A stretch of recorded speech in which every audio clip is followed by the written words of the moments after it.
And over to the left. Over to the left. Okay, good morning. I'm Judge Gould, and it's a pleasure to be sitting here with my colleagues, Judge Hawkins on my right and Judge Paez on my left. All of us extend a welcome to the distinguished lawyers here today to argue their cases. And also to our observers. The Seeley case, which is number 14-35958, is submitted on briefs. Also, the Calvert case, number 15-35465, is submitted on briefs. So the first case for oral argument today is State of Hawaii versus Trump, which is 17-15589. That case is set for 30 minutes per side and on the oral argument. So please watch your time and try to sum up when the timer is yellow and try to stop when it's red. However, I will also add that the court's very well aware of the importance of this case to all the parties and all the amicus parties as well. And we will add extra time if one of you feels you need it to present your argument. And certainly if either of my colleagues have questions once the time is up, we'll go forward with any further argument on that. But I'll also tell the group, after that first case is argued, there will be a recess for about 20 minutes to permit all of those in the courtroom who would like to leave to exit the courtroom. And thereafter, after that 20-minute recess, we'll continue with the other cases. So we now turn to State of Hawaii versus Trump. And Solicitor General Wall may now proceed.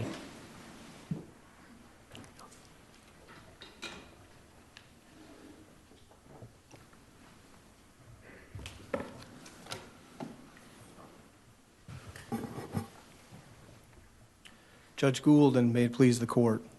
Both the Constitution and acts of Congress give the President of the United States broad authority to prevent aliens abroad from entering this country when he deems it in the nation's interest.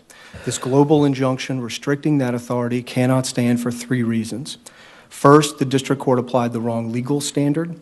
Constitutional challenges to the exclusion of aliens abroad are governed by Mandel's deferential rational basis test, and Section 2C's temporary pause on 6 countries that shelter or sponsor terrorism readily satisfies that test. What's the difference practically between Mandel, if there is a DIN bad faith exception, and the Lemon purpose test? I think it's that Justice Kennedy and Justice Alito indicated in Den that whatever the scope of that exception, and no court has ever applied it to find bad faith, not the Supreme Court or this court, but talking about a consular officer there, Justice Kennedy and Alito said, look, you've got to have an affirmative showing of bad faith.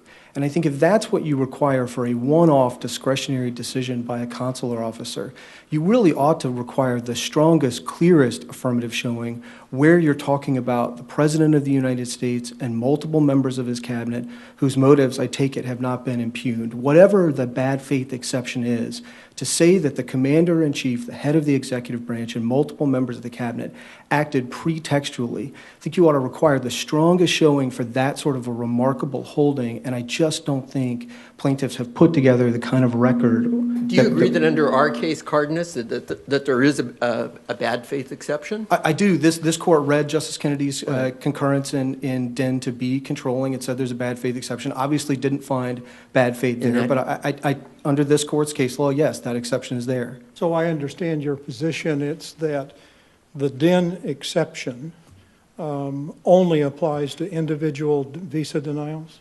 No, I don't think so at all. I think DIN applies to the same full scope as Mandel, which is to say to challenges to the exclusion of aliens abroad, whether those exclusions are the Congress or the president, whether they're statute or an executive order. Mandel has always governed those kinds of challenges. And I think the difference between DIN and a McCreary-Lukumi type inquiry is that DIN requires at least some affirmative showing of bad faith. I think here in this context, it ought to be a really high one, so it isn't just a sort of wide-ranging de novo inquiry into subjective motivation. If we conclude that the district court applied the wrong standard, the government's position is it should be Mandel, correct? That's right. Shouldn't we send it back to the district court to apply Mandel and to see if plaintiffs can make out an affirmative case of bad faith? I mean, you could send it back, Judge Hawkins, but I have to say that I think plaintiffs haven't sought any additional discovery here. I mean, we have a record. We know what the statements were as a matter of fact, and I think this court is as well placed as the district court to look at those statements and to determine, in the absence of testimony or credibility determinations or any of that, none of which went on below, are those enough to get us bad faith under DIN? I think it would be the same inquiry in the district court as in this court. Is there any case, there is no case like this, is there? Well, no, Judge Pius. I think in part because no one has ever attempted to set aside a law that is neutral on its face and neutral in operation on the basis of largely campaign trail comments made by a private citizen running for office. When I read Mandela, it's clearly dealing with a specific application of standards to a specific visa denial. And that's not what we have here at all.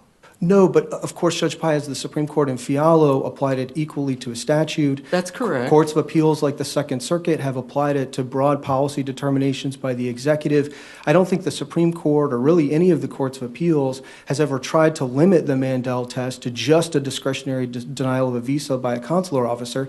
And I think for the reasons some members of this court gave at the rehearing stage in the Washington case, it really wouldn't make much sense to say that a single consular officer overseas in denying a visa gets more deference than the President of the United States in making a formal national security determination in an executive order. Well, in the context of this case, the executive order is an extremely broad order. We're not dealing with an individual one-off determination by a consular officer. Well, it is a policy, and of course, Judge Pius, that's what executive orders do. They don't deal with one-off denials, but I don't know that it's an extremely broad policy. I mean, Congress and the previous executive designated these countries as those that sponsor or shelter terrorism. They took individuals. And how many nationals does it apply to out of those countries? A large number. Well, I mean, whatever the number of nationals who try to travel to the country and can't otherwise obtain waivers, we don't know yet, obviously, because we haven't been able to implement the order. But my point is just the distinctions were made by Congress and the previous administration, who took individuals with connections to these countries out of the visa waiver program. This administration, to be sure, said, as a matter of policy, I'm not sure that's enough. I don't know if I'm getting reliable information from the governments of these 6 countries. So I'm going to put a brief pause on entry while I look at the vetting procedures for those nations, subject to a pretty robust individualized waiver process.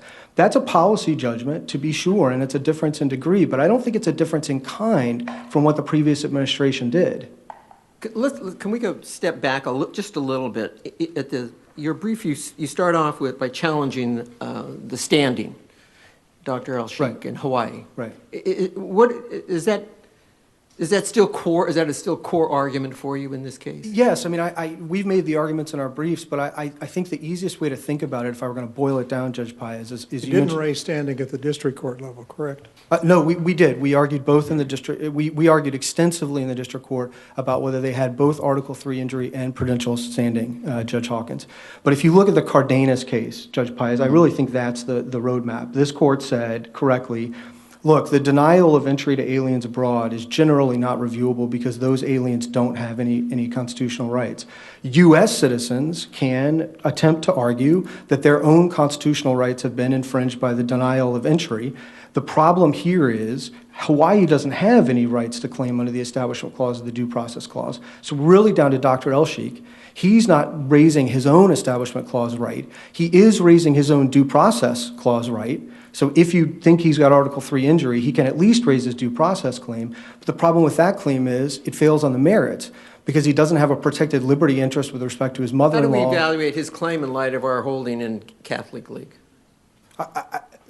I don't think, Catholic League doesn't suggest that, it doesn't take any issue with the general rule that where you're claiming alleged discrimination on some basis like religion, only the victims or putative targets of that discrimination have standing to challenge it.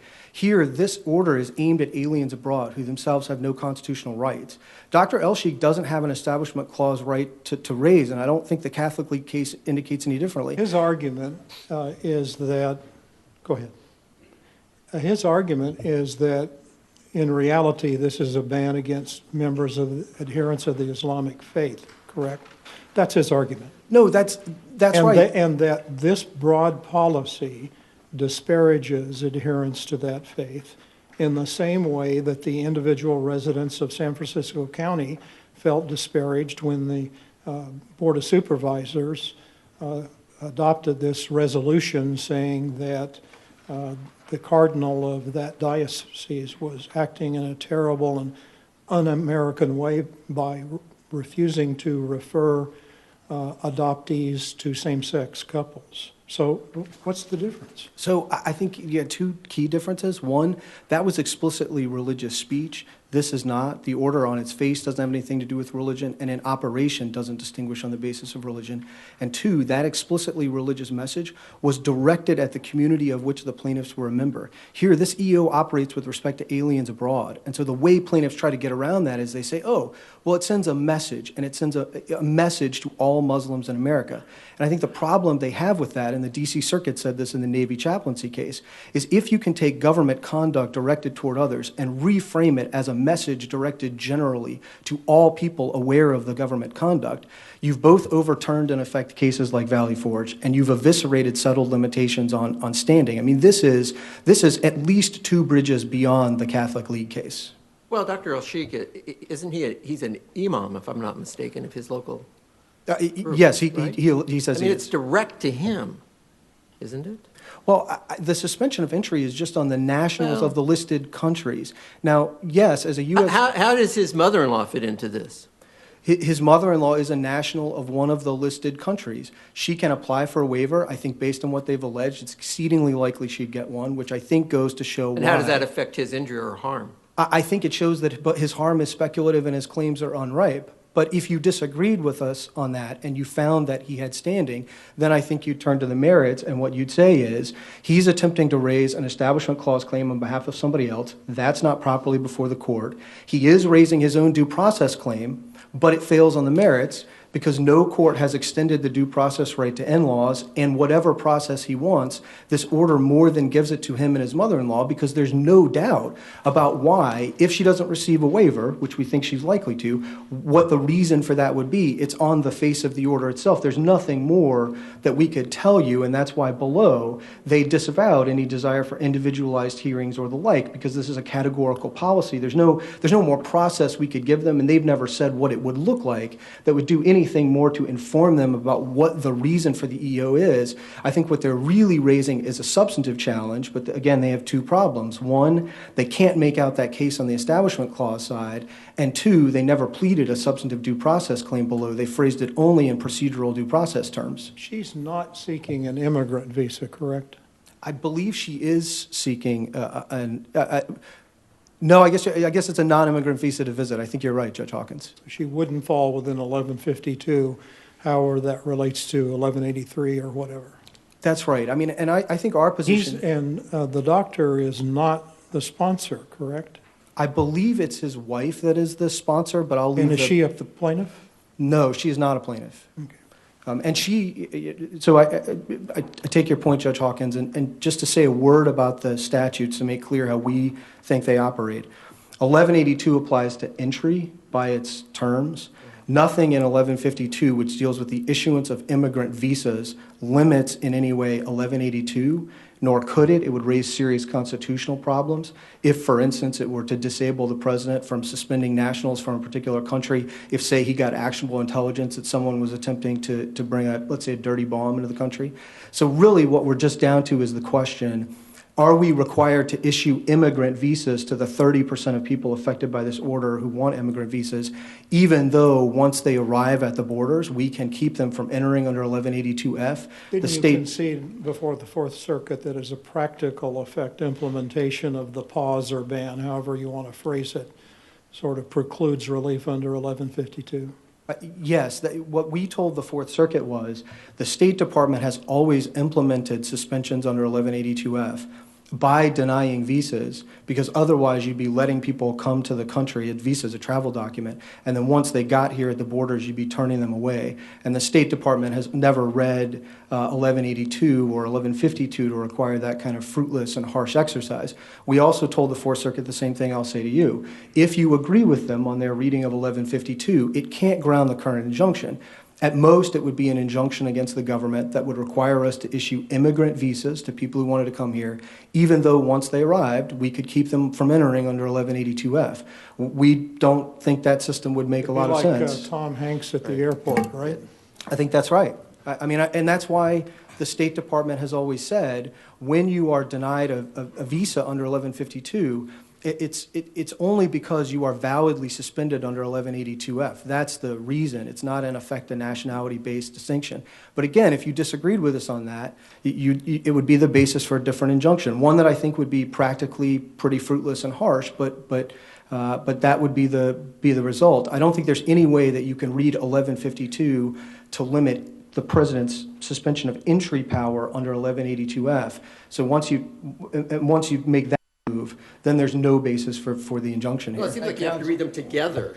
That is, you're dealing with a process. Isn't that right? I think that's right, but the way to reconcile them, I think, Judge Paez, is the way that the State Department has, which is to say, look, 1152 governs the issuance of immigrant visas all the time in lots of other contexts. Where you have 1182 suspension, we're not denying you on the basis of your nationality. We're just denying you because you've been validly suspended. But if you thought they conflicted, I'd still say 1182F as the more specific would trump. Because what you're talking about is the president making a specific finding with respect to these categories of aliens and then suspending their entry. But again, I don't think you... But 1152 was more recent. Congress passed that one in 65? That's right, but then you'd have to get past the presumption against implied repeals. You'd have to say that Congress, when Congress passed that... Why is that an implied repeal? And it's just, you read them together. Well, because I think we're taught to read, to reconcile statutes and to read them together. Completely, but I think it's pretty clear that what Congress was doing was getting rid of the previous nationality quotas on immigrant visas. It wasn't doing anything to limit the president's suspension power. And I just want to point out, by the way, if you really take their argument seriously, I think they're committed to the view that under 1182F, even if the president got actionable intelligence tomorrow that, let's say, a Libyan national were attempting to enter the country, but the president didn't know his identity, to commit some terrorist act, they'd say, well, the president can't suspend entry of all Libyan nationals for some short period of time because that's a nationality-based distinction. I think that would raise serious constitutional concerns, and so courts have never read the statutes to conflict in that way. They've always reconciled them. Solicitor General Wall, if I could interject a question on the merits here. The executive order sets out national security justifications. But how is a court to know if, in fact, it's a Muslim ban in the guise of national security justification?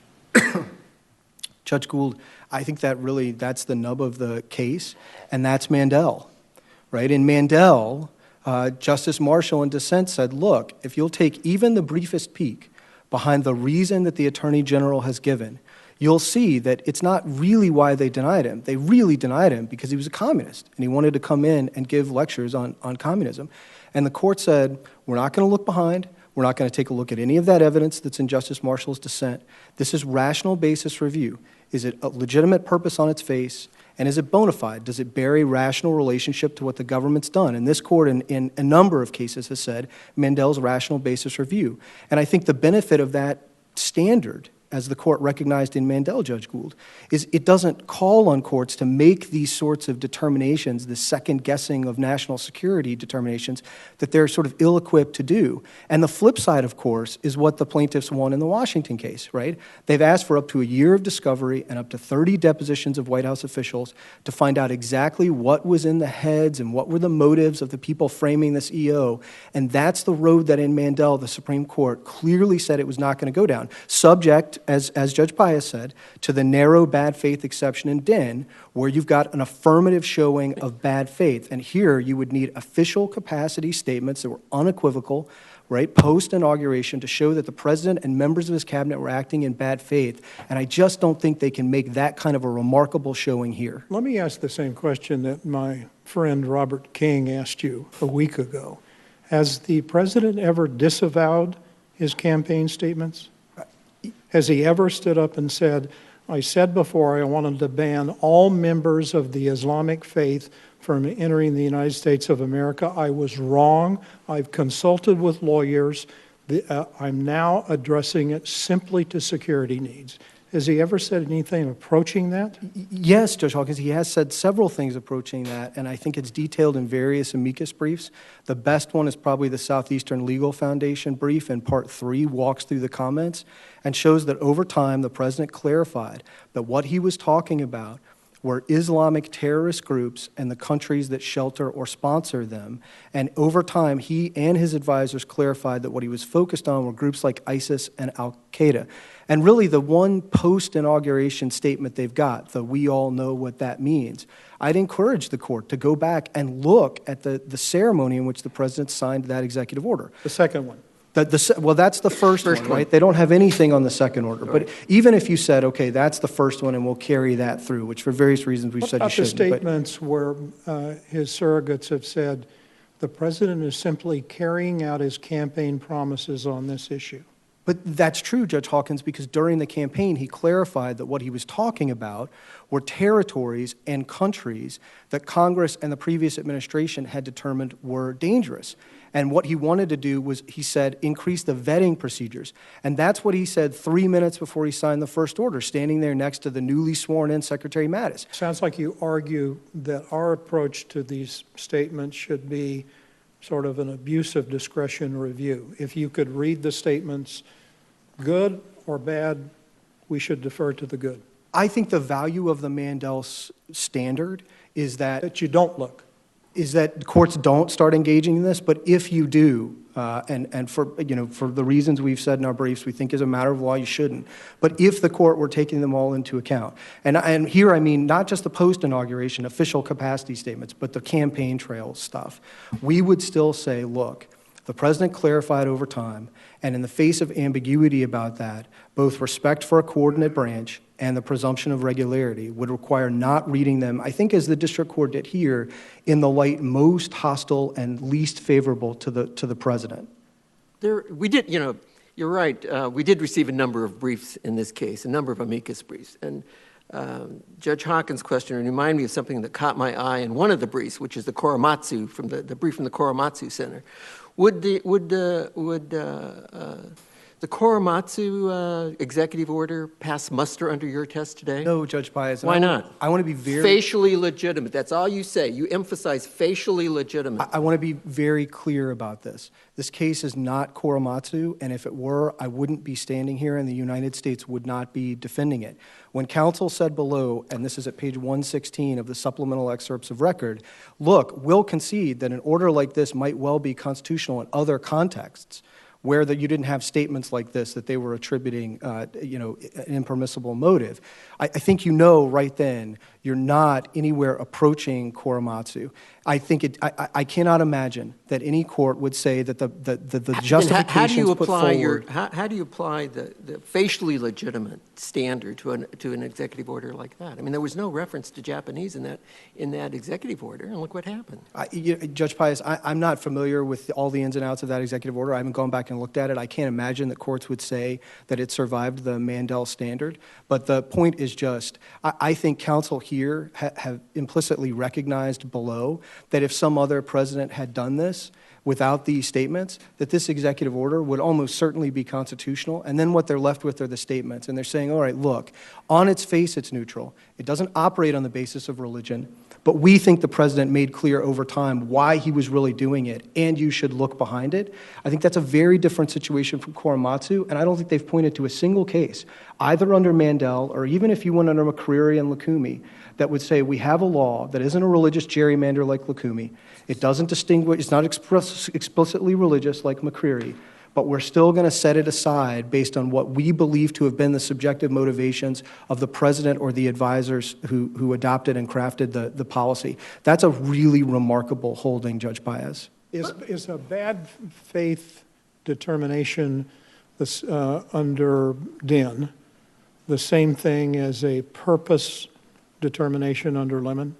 I think it's a little different in the sense, Judge Hawkins, that it's one sentence of dicta in the Justice Kennedy concurrence, so I don't want to read too much into it because no court's ever applied it to actually find bad faith. But I think what he has in mind there is pretext. He cites the portion of Mandel where the court reserves the question of what would happen if the executive put forward no justification at all. So I think what he has in mind is when the consular officer either gives you no reason or gives you a reason that's obviously untrue on its face, a pretext sort of finding. I think that's a little different from purpose. And again, to say that the president and 3 members of his cabinet acted in bad faith, pretextually, by adopting an order and saying on the face of the order that it is for national security purposes when it's not, I think to go down that road, you would need the strongest and clearest showing of bad faith. Solicitor General Wall, I would appreciate hearing a little more on the government's view on the statutory side of the case. And specifically, what I have in mind is that there's in 1182, there's a need to find that entry would be detrimental to the United States.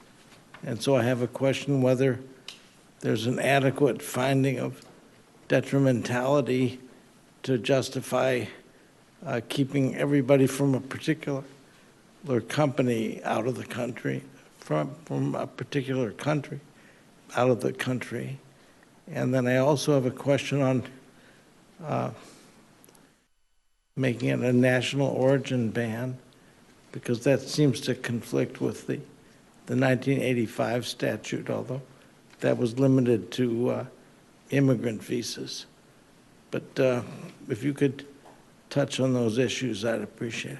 Sure. So, Judge Gould, on the first question, and the Fourth Circuit had a number of questions about this too, the President in sections 1D and E and F of the order makes clear that what he's concerned about is really 2 things. One, the ties between terrorist groups and these 6 countries that were listed by Congress in the previous administration, and the concern that the governments of those countries and the deteriorating conditions in places like Iran and Syria may mean we're not getting reliable information.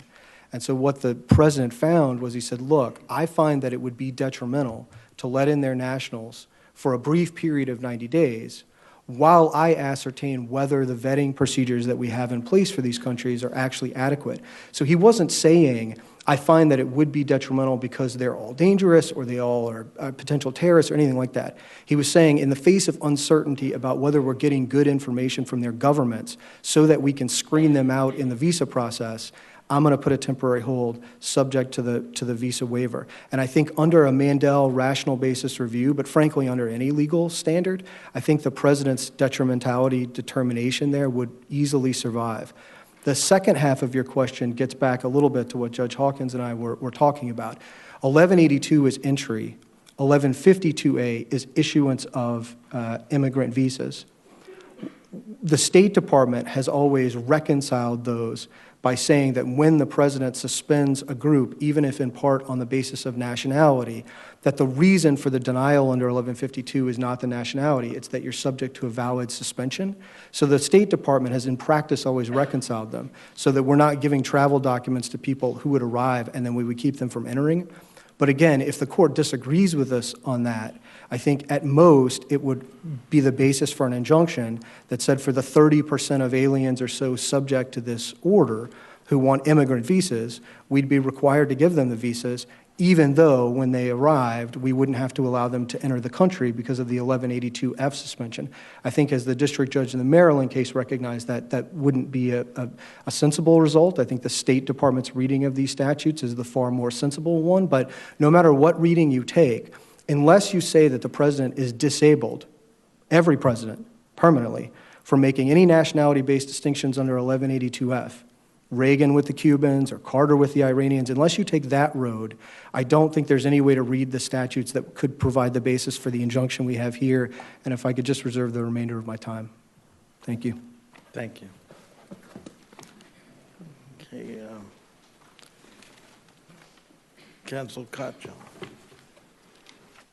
Thank you, Judge Gould, and may it please the court. The government would like to pretend that this court's decision in Washington versus Trump never happened, but it did, and the government can't shut its eyes to it. There's a simple test. Ask yourself, if you accept any of the arguments you just heard, would it have altered Washington versus Trump? If the answer is yes, that settles it. So when the government claims that Mandel applies, even though Washington said it didn't, when the government claims you can't look beyond the face of the order, even though Washington said you could, when it claims the injunction harms national security, even though Washington said it didn't, and when it says the state doesn't have standing, all of these were things raised and decided by Washington versus Trump. If I could... Did the Washington panel decide the application of Mandel on the merits, or to simply say that courts have jurisdiction to review such things?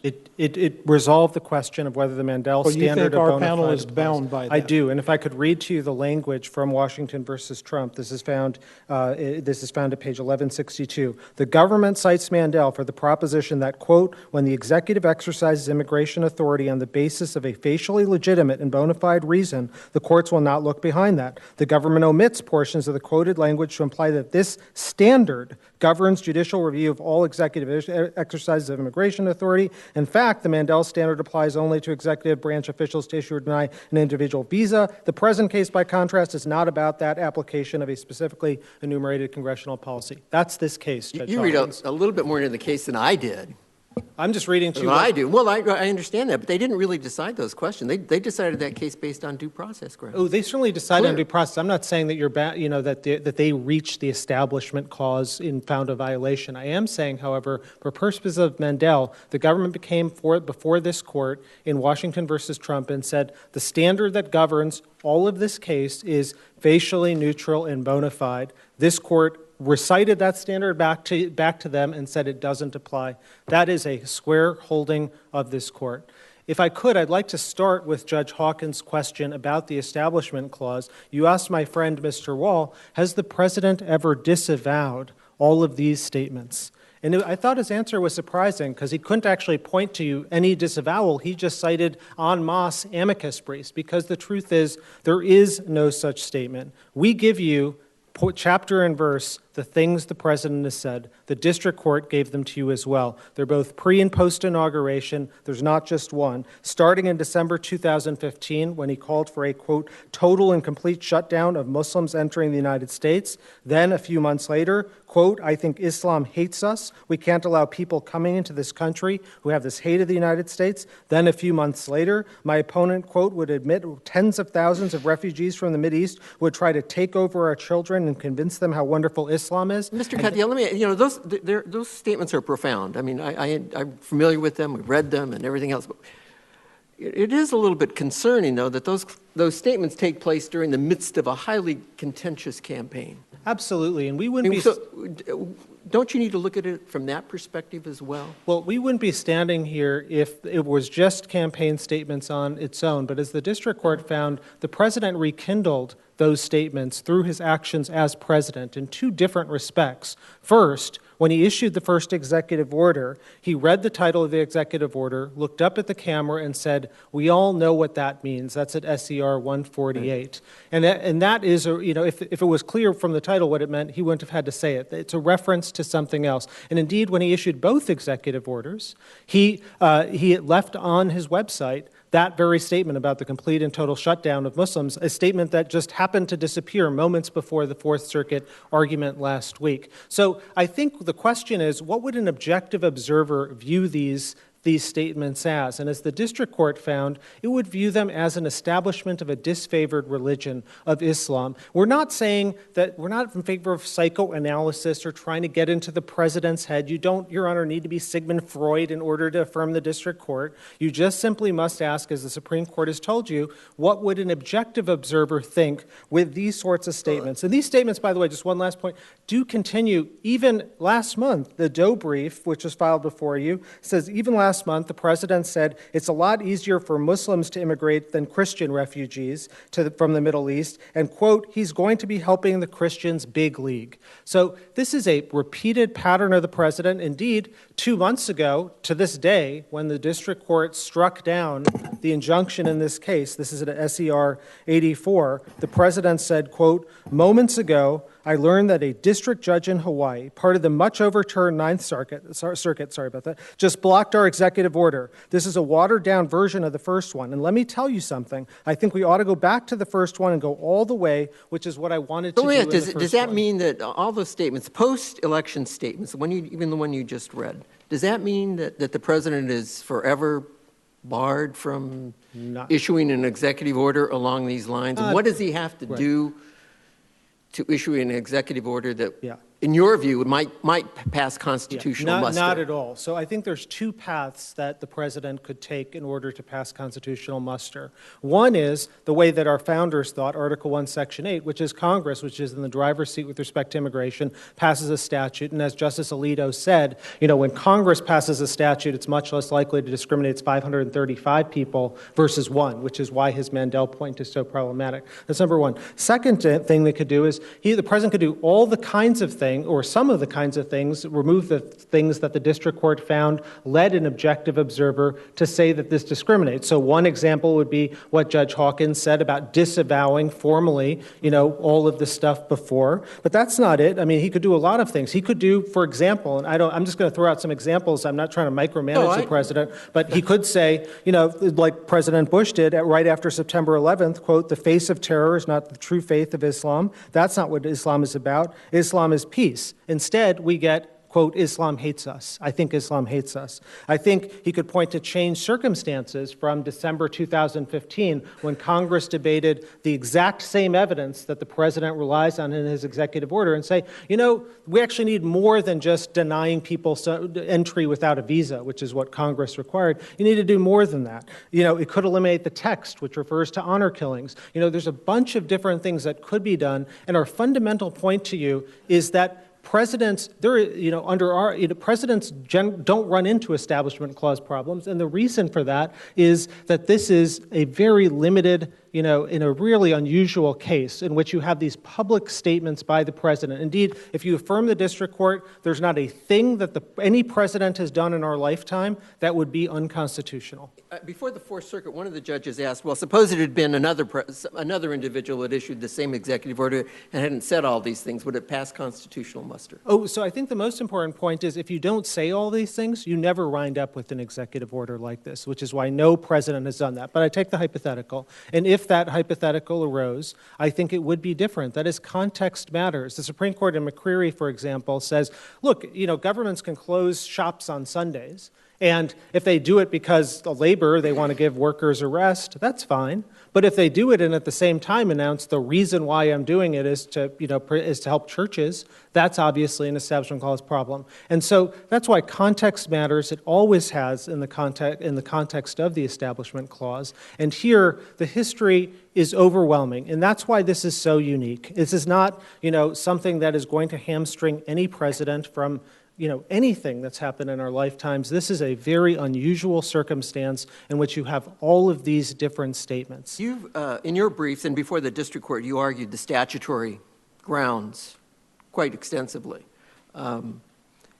Could you respond to the government's argument? Absolutely. We do think that the two statutes need to be read separately? Yeah, I think, Judge Paez, you had it exactly right. So, our basic statutory argument, I'll respond to the government, but let me set out exactly what the argument is, which is that the president is claiming a sweeping power, essentially to set aside the INA. In fact, the president refers to, quote, an absolute right to ban any group or anybody. That's in our brief at page 3. And if you read it that way, if you listen to what Mr. Wall said, you were giving the president the ability to take a magic eraser to the entire United States Code with respect to immigration and nullify anything because of this 1182 provision. And that can't possibly be what the statute is about. That is, there are 4 problems with with their statutory argument. One is what you were just referring to, Judge Paez, about 1152, that this is nationality-based discrimination. But there's also 3 other things. It also flouts Congress's finely reticulated scheme, the terrorism bar. It's a 10-part test for determining whether someone could be excluded on an individual basis on grounds of terrorism. 1182A. It's 1182A, and it's also some other provisions, but so that's there. In addition, you have Congress's specific judgment on the very evidence that is in the executive order from December 2015, and what Congress said is, we don't need to have group dragnet-based exclusions. We just need to insist on visas when people come in with respect to these very countries. And then the last, and I think maybe the most important thing, and it sets up your question about Korematsu, is, the government has not engaged in mass dragnet exclusions, in the past, 50 years. This is something new and unusual, in which you're saying this whole class of people, some of which are dangerous, we can bar them all. Our brief at pages 37 to 42 explains this in detail. The government hasn't had a single answer in their brief to this. And so I think those are the statutory violations. Now, you said, well, can't you read them together? And we think that's, absolutely the right way to view this. This is not an implied repeal. Section 1182F gives the president broad powers. We don't disagree with that. But the one thing it can't do is to violate a statute and supplant a law of Congress. To do so is to basically transform the statutes into mere suggestions and nothing more than that. And so, when the Congress says in clear and unmistakable language, that no person shall receive any preference or priority or be discriminated against in the issuance of an immigrant visa because of the person's nationality, that's pretty clear. Now, my friend on the other side says, well, if you read it that way, then there'll be a Libyan who's going to come into the country and so on. But I think Judge Santel in the D.C. Circuit answered that very clearly by saying, no, there's obviously an emergency exception if Congress can't meet or something like that. The statute isn't going to reach such a thing. But here, there's no emergency precluding Congress from acting in this way. If there is a statutory violation here, what's the relief as to correct the statutory violation, putting aside the Establishment Clause for a moment? So we think because there's different statutory violations, the Section 2 does fall. That is, as a whole. That is, they're supplanting Congress's fine-grained terrorism scheme with a dragnet ban, and so the whole thing falls. I think you might be asking just about 1152 and the immigrant visas provision. If we find that, our point to you in our brief says this, and it starts with Judge Friendly's opinion in 1966, the year after this landmark statute was enacted. Congress didn't just say something about immigrant visas. And by the way, Judge Hawkins, the mother-in-law is seeking an immigrant visa, a green card for Dr. El-Sheikh. Congress said more than that. I think that's what your opponent said. Okay, so I just want to make sure. So Congress said in 1965, we are changing fundamentally what our immigration system is about, and we are not going to engage in nationality-based discrimination anymore. And that extends even to non-immigrant visas. The American Bar Association brief goes through this in painstaking detail, as well as 165 members of Congress that have come before you and have explained exactly why that's so. Indeed, the government in the Olson case actually didn't even contest that. They said, yes, it applies to non-immigrant visas. So I think, it's a transformational statute, and indeed no president has done anything like this since that statute was enacted. You think 1152 applies beyond immigrant visas? I do. So I agree with you, the text doesn't, but as Judge Friendly found, and indeed as the government conceded in Olson, it does extend beyond that because of the way in which this statute took relevant factors and said nationality is no longer a relevant factor for purposes of our So immigration you would code. have us look to what you argue is the purpose of the statute as opposed to its language. Oh, no, I'm just, I wouldn't say necessarily the purpose. I think that the statute, immigration law has always, as the Supreme Court said in Judalong versus Holder, you always have to look to relevant factors and understand what does Congress deem relevant and what not. And I think that when you ask yourself that question, nationality is now no longer such a factor. That is, this was a transformational statute in 1965, passed contemporaneously with the Voting Rights Act. And so that's why. So again, that's on the 1152 argument, but I don't want the court to lose sight of the other bigger argument, which is that 1182, which sure looks like it's a broad statute, but it does ultimately supplant the more specific fine-grained 10-factor test that Congress laid down. And the government itself has said to the Supreme Court in the Marks case that when you have a more specific statute, that controls over a general grant of authority. And indeed, Supreme Court case after Supreme Court case, like Witkovich or Zadvidas or so on, have said, look, this statute looks like an unbounded delegation of authority, but actually, we have to read it more narrowly. Counsel, if I could interject a question on the statutory issues. If we were to conclude hypothetically that the Establishment Clause claim can't support the district court's injunction, could we still affirm the injunction on statutory ground, Absolutely. either in whole or in part? And also related to that, could you touch on whether there's standing, the basis of your client's standing on the refugee provisions? And I think that would help me out. Absolutely. So if you accepted our larger argument about the statute, Judge Gould, about 1182, then it would, I think, to affirm the district court's injunction as a whole. It's true that 1152, the nationality-based discrimination, the way to uphold the injunction as a whole would require reading the statute to encompass non-immigrant visas as well, as Judge Hawkins was illustrating. And so that is our reading. We think that's the way, since Judge Friendly's opinion, this has been read, but there's obviously going to be some, there can be a question about that. Now, with respect to the standing of refugees, both plaintiffs, we think, have standing. Hawaii has standing because in Washington versus Trump, the court actually found that the state of Washington had standing, indeed, even on the refugee claims, which were before the court.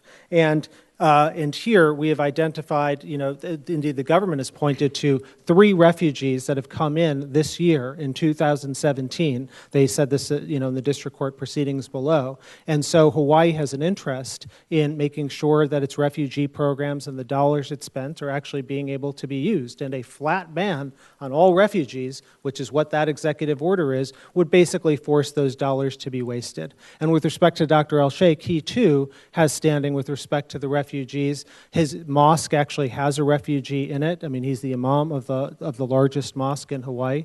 And so I do think for all of those reasons there would be standing. Does he have standing on 1152? On 1152 he does, because... I mean, if we assume that that only applies to immigrant visas, does he have standing? He does, because she is seeking an immigrant visa, a green card, and the Lavas case, the D.C. Circuit case by Judge Sentel, allowed family members to bring a lawsuit and found it had standing, so it does. Let me ask you a question. The government makes the argument that if you look at the statements surrounding, first of all, if you exclude, this is a hypothetical, if you exclude the campaign statements, if you look at the statements around the time of the issuance of the second executive order, including you know what this means language, that there's one way to read it, saying it's bad, there's one way to read it, saying it's good.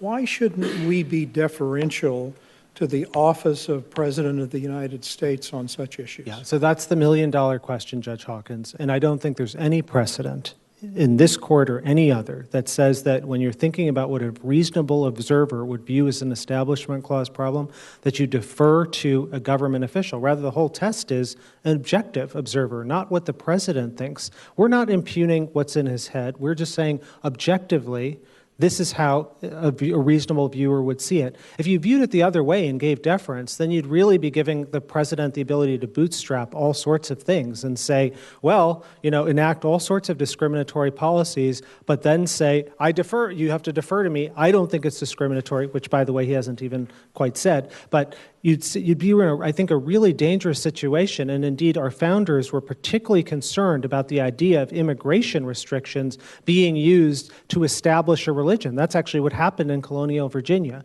And so I think the best way to think about it, and this is what the Supreme Court says, is think about what an objective observer would view this as. And the best evidence to say what an objective observer would view this as is, I think Judge Paez pointed to this, there are amicus brief after amicus brief. I'm not aware of any case like this in which so many different amicus briefs from across the country representing such a wide swath of life have said this is an Establishment Clause violation, that this enacts a disfavored religion, Islam. That includes 17 states, including states like Iowa and North Carolina, over 30 cities and counties, including Seattle, Los Angeles, New York City, San Francisco, South Bend, faith leaders and groups from across the spectrum, including the National Council of Churches representing 40 million Christians, Episcopal bishops, the Unitarian Association with 1,000 different congregations, the Alliance of Baptists and Sikhs, the Anti-Defamation League, professional associations like the SEIU and American Federation of Teachers representing 5.2 million workers, indeed even the Cato Institute. They're all coming before you and saying,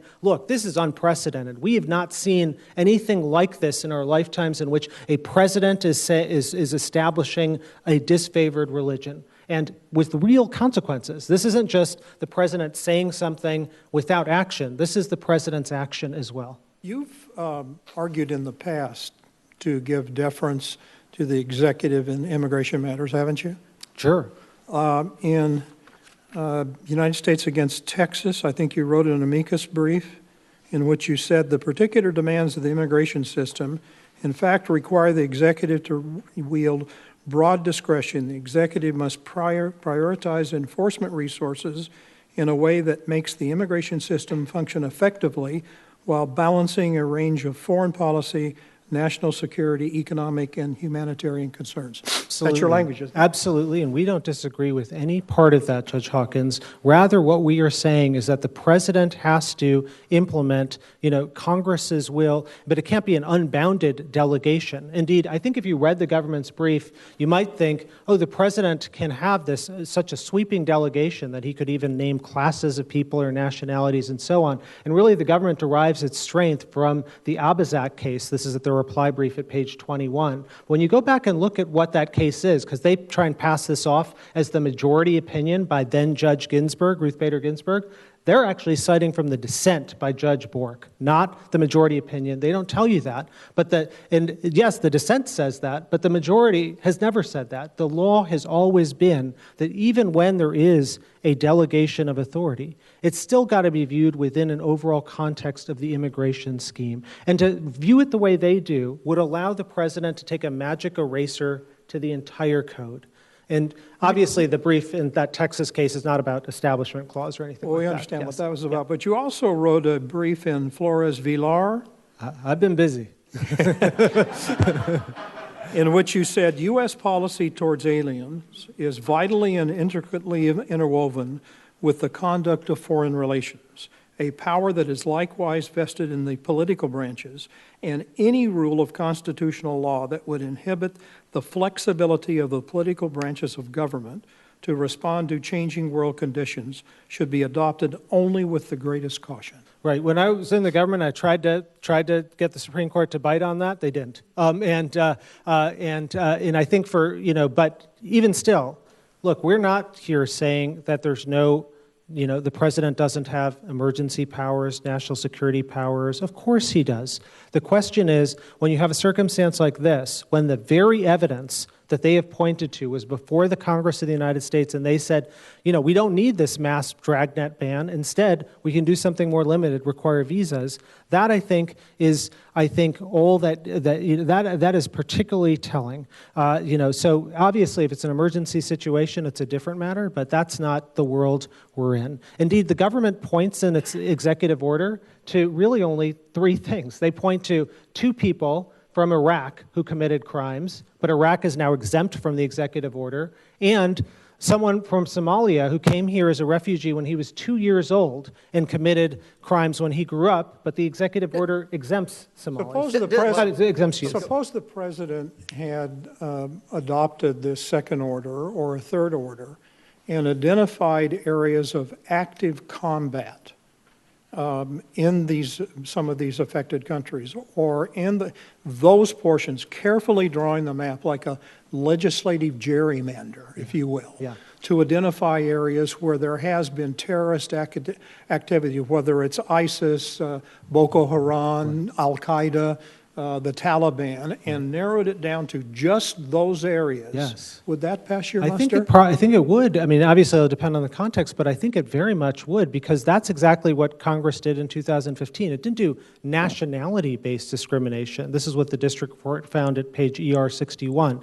Instead, if you isolate, where people have come and visited from, as the 2015 visa waiver program works, it doesn't work by where you're born. It works by, or what passport you hold. It works based on, where have you recently been. So if you're a Swiss citizen and you've gone to Sudan, you're covered by the 2015 ban, because precisely for the reason you're saying, Judge Hawkins, which is in 2015, Congress determined there might be some security threats in Sudan. But what this does is it says, if you're a Syrian and you're born in Switzerland, you spend your whole life in Switzerland, and then you want to come to the United States? Nope, flat ban. You can't come in just by dint of your nationality. That is not something presidents have ever done in our lifetimes. Not quite as specific as Judge Hawkins' suggestion, but the order does refer to conditions in the countries that are listed. Why isn't that sufficient for purposes of facial legitimacy? Again, that evidence was before the Congress in December 2015, and they said the solution is to require visas, nothing more than that. Okay. And so I don't think it's detrimental, to use Judge Gould's language, detrimental to the interests of the United States. Congress has already made that determination. But even if you did... Well, but so the order, the first part of the order, the preamble and all the subsections of the preamble of Section 1, it goes through the various countries and lists conditions in those countries. Now, the conditions that are described are not like what Judge Hawkins was alluding to, but they do make an attempt. Why isn't that sufficient? It's an attempt that was made before Congress in December 2015. That's it? Well, I think the other important point, as I was saying to Judge Hawkins, is if you really believed that, you wouldn't do it on the basis of nationality, because you do it on the basis of transit. That is, someone coming from one of those countries, regardless of what their nationality is, would be swept up by whatever the possible presidential action would be. That's how Congress did it, but that's the way to deal with that problem, not this. If I could, I just want to return to the colloquy that you all were having with my friend about Mandel and bad faith, because I do see that as quite important to the resolution of this case. Obviously, we think Mandel doesn't apply because of Washington versus Trump, but if for some reason you wanted to get into it, we think that the bad faith exception, or as the Mandel language itself calls it, bona fide, is enough to rule in our favor and to affirm the district court's injunction in this case. And the reason for that is that this court in Cardenas said that if there is bad faith, an affirmative showing of bad faith, then the Mandel standard is met and the action will be unconstitutional. Now, my friend on the So if we don't consider the campaign statements, do you still prevail? Oh, absolutely. Why? Because again, I think there's bad faith even past that. First of all, I think the president rekindled all of those campaign statements, but even beyond that, all the things that have happened afterwards, including leaving it up on the website, including I want to go back to the first ban, including I'm preferring Christians, big league, all those things, what he said to the Christian Broadcast Network on January 27th, all of those things I think are sufficient. Now, Mr. Wall says, oh, well, you should give more deference to the president than to a consular official. And in general, that may be true, but not when it comes to religion. Indeed, our founders were very worried about the possibility that one man could establish a religion, and certainly the president can. Any individual consular officer is not going to be able to establish a disfavored religion such as Islam. It's only something like the president. So the stakes actually are much higher when you're dealing with the president. And so I don't think that he gets any special deference, returning to Judge Hawkins, your earlier question. Counsel Cadwell, let me ask you this, and I don't mean to usurp your closing language, so we'll give you extra time if you need it. But there were letters issued by both the Department of Justice and the Department of Homeland Security. I think on the same day the second order was signed, which more or less gives support to the order and, say that there are national security reasons we need to do this. So do those letters neutralize your assertions that the national security interests relied on are pretextual? Right. And also, or related to that, do they neutralize the bad faith argument? Because you're not just saying bad faith of the president, you'd have to be saying it's also bad faith of the Attorney General and also bad faith of the Secretary of Homeland Security.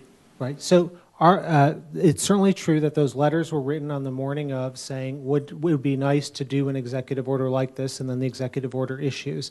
And I think that those letters don't change the dynamics at all. Rather, the question is, as the district court found, and as all the amici before you found, is this executive order viewed from the standpoint of an objective observer, an establishment of a disfavored religion, Islam? And even if there is some national security motivation on the part of these cabinet secretaries, that doesn't eliminate the fundamental problem, which is that this executive order was promulgated by the president, and he has billed it in a certain way, and that is the way an objective observer would view it. So it's, imagine, just ask yourself, if the president said as the time he was signing the order something like, I really hate Muslims or something like that, the fact that cabinet secretaries may have a national security justification or something that was sent to him, I don't think would change the underlying constitutional problem. And so similarly here, we think that those statements taken together, as the district court found,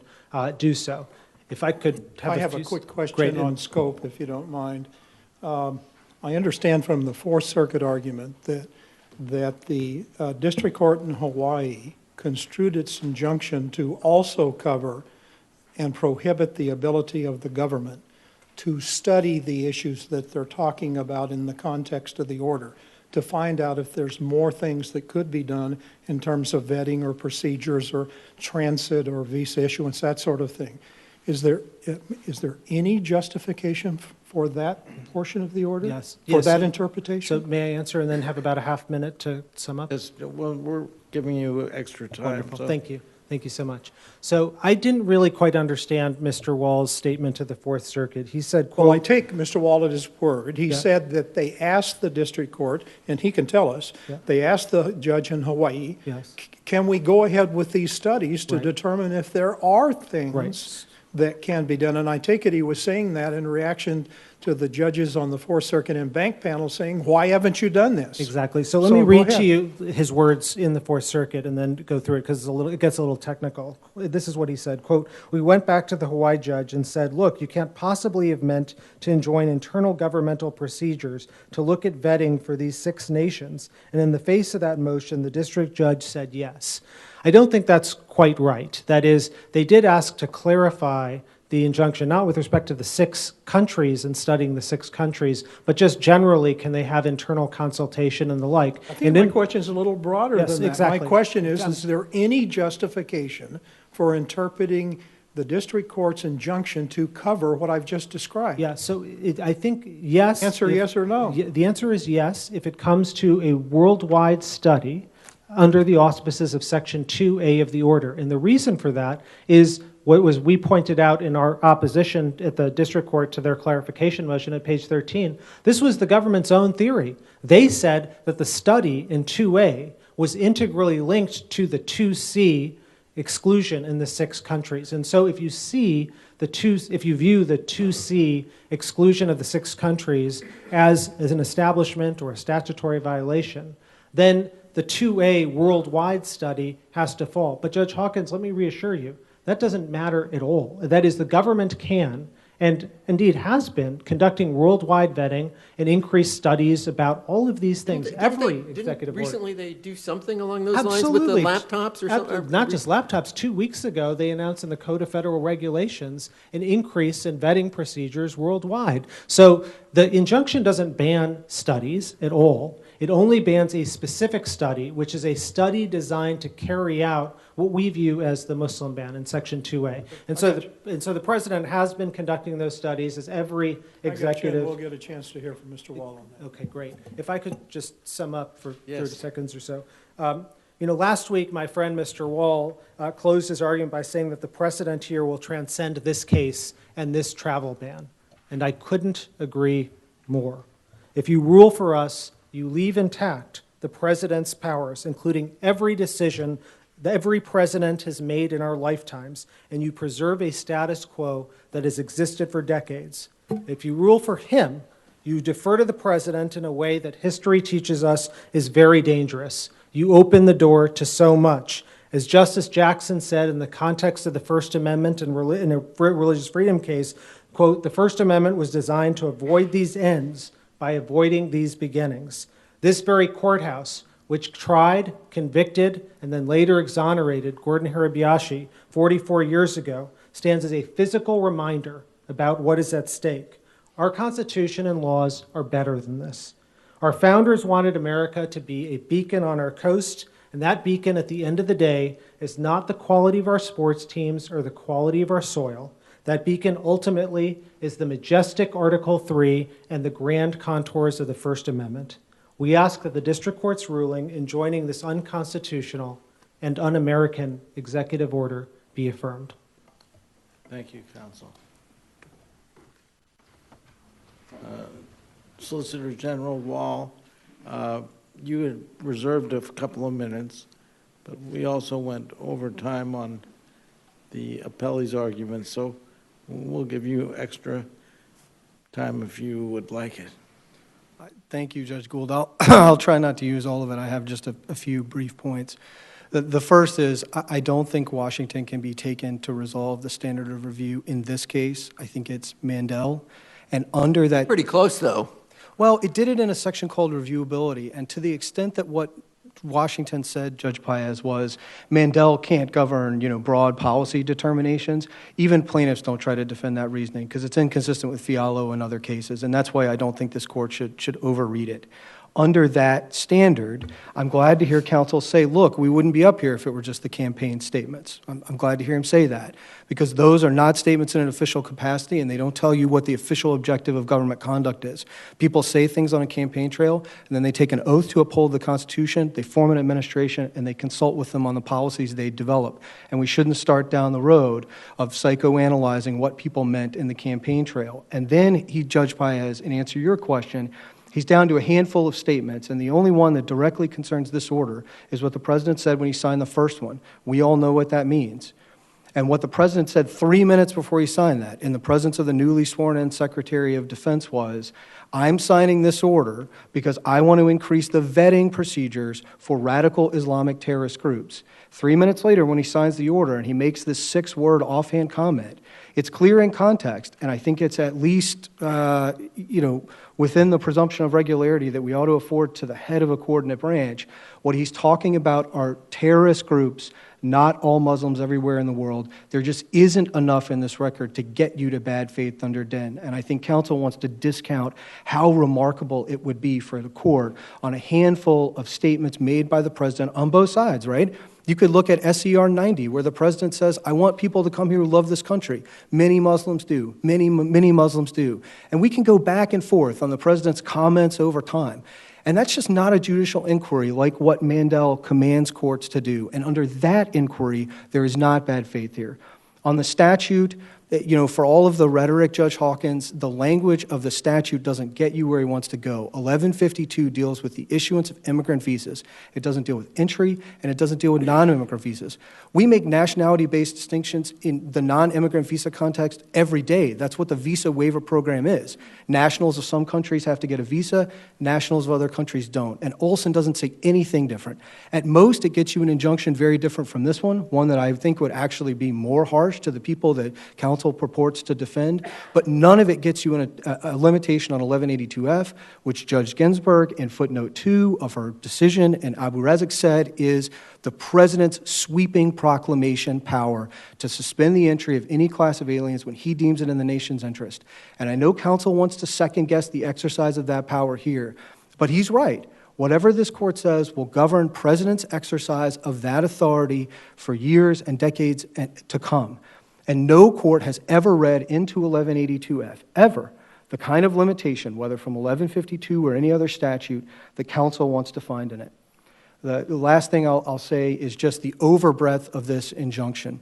Counsel didn't mention the internal review provisions at all. He barely mentioned Section 6. Let me say a word about this. Sections 2A and 2B of the order say that the State Department and DHS and DNI are to look at our information sharing agreements with other countries and determine whether we have sufficient vetting procedures in place on the basis of the information we're getting from those countries, and they're supposed to produce a report. That was tied to the temporary suspension in a sense. The president said, because I'm not sure, I'm going to suspend, and that will free up resources to do the review. We went back to the district court, as counsel knows, and said, look, even if you give them the suspension of entry, which is all they've briefed and all that's in their complaint, it doesn't get you to the rest of Section 2, and it doesn't get you to Section 6. Surely we can still produce the report that is required by Sections 2A and 2B. And the district court, in the face of our motion, said, I enjoined all of Section 2 and all of Section 6. We have scrupulously complied with that injunction, but I want to be clear with the court. Even if we're wrong about standing, and even if we're wrong on the merits, the most he ought to be able to get under decisions from this court like Meinhold is an injunction against 2C for Dr. El-Sheikh and his mother-in-law, or at most, in addition, any students whom Hawaii identifies if you conclude that Hawaii has standing.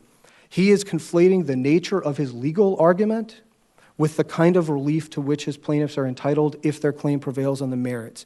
And Meinhold and other cases say no matter what the scope of his legal argument and what it would suggest about the propriety of the order, at most his clients get an injunction that redresses their injuries. Here that's Dr. El-Sheikh and his mother-in-law and maybe a handful of students and 2C, not the rest of Section 2 and nothing in Section 6. Unlike the Fourth Circuit case, he doesn't have refugee groups, he doesn't have anybody seeking refugee admission. Section 6 and the refugee cap shouldn't even be on the table. And look, I'll wrap up in the same way. Yes, we did say to the Fourth Circuit last week that the precedent set by this case for the judiciary's role in reviewing the president's national security and immigration authority will long transcend this debate, this order, and this constitutional moment. Counsel is right that this country is a beacon, but what makes it a beacon is the rule of law. Under the settled legal rules for justiciability, constitutional and statutory interpretation, and injunctive relief, what the president did here falls squarely within his constitutional and statutory authority. I know they disagree with this president and many of his policy judgments, but none of that converts this into a constitutional crisis, and we respectfully submit that this court shouldn't treat it like one. It ought to leave this debate where it belongs, in the political arena. The United States respectfully submits that this injunction should be vacated or at a minimum substantially narrowed. Thank you, Your Honors. Thank you, Solicitor General Wall. And thank you, Counsel Katchoff. The court appreciates the very high quality of the arguments on both sides. The court will now take a recess for, I would say this case is submitted at this point, and the court will take a recess for 20 minutes.